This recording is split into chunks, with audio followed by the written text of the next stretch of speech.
Now, recently, 4 people were injured in bear attacks in this area, and with us this morning is Jennifer Jackson from Idaho Fish and Game, and she's come to show us some different ways to be safe while you are out in bear country. I guess, well, first off, how common is it that you actually run into a bear, and how often do people actually get attacked?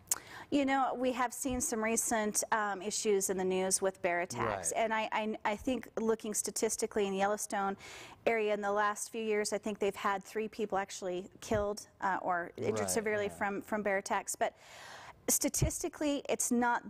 I shouldn't say it's not significant, because obviously if you're the one involved in an attack or have lost someone to an attack, it's very significant. Right. But when you look at things like how many people are killed every day from people who are texting and driving, which is about 9 a day nationwide, every year we have 4.5 million people attacked by domesticated dogs. 800,000 of those folks end up in the hospital or a medical clinic as a result of those injuries, and we run about 20 to 30 deaths per year as a result of dog attacks. There are so many things out there that are very dangerous for us. Hopefully recreating in the outdoors isn't really that. So bears is to the lower end of that. It is, those but numbers. It's still important to be prepared. I say don't be scared, be prepared. Okay. And those are the kinds of, there's things that you can do to help make yourself prepared so that if you do have an encounter, that you know how to get out of that situation or handle yourself. So a lot of us have always heard, you know, if you're going to be outdoors, be loud, let bears know you're coming, try not to be in places where a bear's likely to be. One of the tools is this bear spray here. And again, going back to statistics, tell us a little bit about how this is more effective than actually carrying a handgun. Well, the first thing you mentioned was a good one. When you're out hiking in bear country, the reason that bear attacks usually happen is because a bear has been startled. And if it's with its young or it's eating on a cache of food, it feels defensive, obviously, and an attack can ensue. So bear spray is actually an excellent deterrent.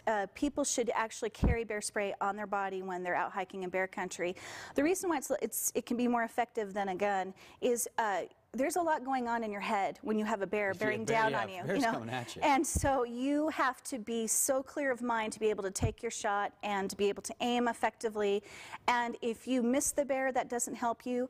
And if you wound the bear, that certainly doesn't help you. Right. The great thing about bear spray is you don't have to be accurate. It has a 30-foot range. It has a large plume of nasty pepper spray, and it will send the bear in the other direction, regardless of whether you're falling over as you're deploying the spray or it's a direct hit. As long as you get it in the air. In the area on the bear, when it comes in, you can deter the bear. And so it is an effective method. All right, real quick, you're going to demonstrate bear spray here. This is an inert version of it. It's not the real deal, obviously. No, we would make for great TV if this was real.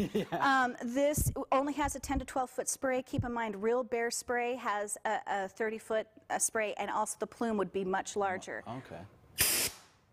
Okay, now we just took out. Melissa just got hit by that. Yeah, if we hear coughing, we know what's going on over there. But that just shows you how quickly and easily it disperses.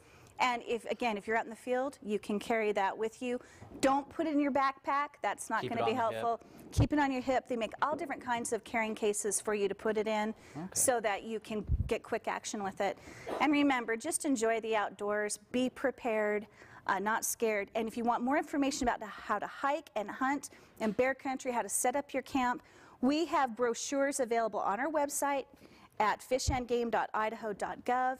There's even a video you can take to test your skills at figuring out what black bears and grizzly bears look like out in the country. All right.